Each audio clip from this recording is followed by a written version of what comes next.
আজকে যে কেকটা তোমাদের সাথে শেয়ার করছি না, এই কেকের পেছনে কিন্তু একটা সুন্দর গল্প আছে। হ্যাঁ, এই কেকটা আমাকে অর্ডার করেছিল একটা বোনটা থাকে হলো আরজিকর হসপিটালের একদম অপোজিটে, মানে ওখানে যে তোমার যে বাসিন্দা আছে সেখানে ওরা থাকে, বলতে পারো বস্তিতে। তো ওরা আমাকে এই কেকটা অর্ডার দেয় এবং ওরা আমাকে কোনো অ্যাডভান্স বুকিং কিছু দেয়নি। আমি প্রথম কথা ভাবছিলাম যে বুকিংটা নেবো কি নেবো না, কিন্তু আমাকে ওরা অনেক রিকোয়েস্ট করে বললো, দিদি আমাদের অনলাইন নেই, তুমি প্লিজ অর্ডারটা ক্যান্সেল করো না, ওটা নাও। কিন্তু বিশ্বাস করো, এখনকার মানুষের উপরে বিশ্বাস করা মানেই হলো নিজের উপরে ভুল করা। কিন্তু আমি একবার ভাবলাম বিশ্বাস করে দেখি, বিশ্বাস করার ফলটা যে আমার এতটা ভালো হবে আমি ভাবতে পারিনি। তো আমি কেকটা নিয়ে যখন আরজি করে যাই, ওরা কিন্তু দাঁড়িয়েছিল।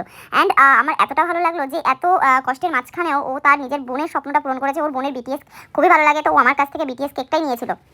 আর দেখো, কথা বলতে বলতে কিন্তু ফাইনাল কেকটা হয়ে গেছে। এটা হলো কেকের ফাইনাল লুক। আর আমি তোমাদের সাথে কিন্তু সব কিছু শেয়ার করবো। আমি ওদেরকে কেকটা দেখো দিতে গেছিলাম আরজি করে, আর ওরাও কিন্তু সঙ্গে সঙ্গে ফোন করার সঙ্গে সঙ্গে চলে এসে, এটা হলো বার্থডে গার্ল, তো আমি ওকে হ্যাপি বার্থডে উইশ করে দিয়েছি। অ্যান্ড ওর কেকটা কিন্তু আমি ওর হাতেই দিয়ে দিয়েছি। তোমরা কিন্তু ওকে সবাই উইশ করো অ্যান্ড ওকে সবাই ব্লেস দিও যাতে ওর জীবনটা ভালো কাটে। আর ওকে একটা চকলেট দিয়েছিলাম ওর বার্থডে গিফট, এটা আমার তরফ থেকে।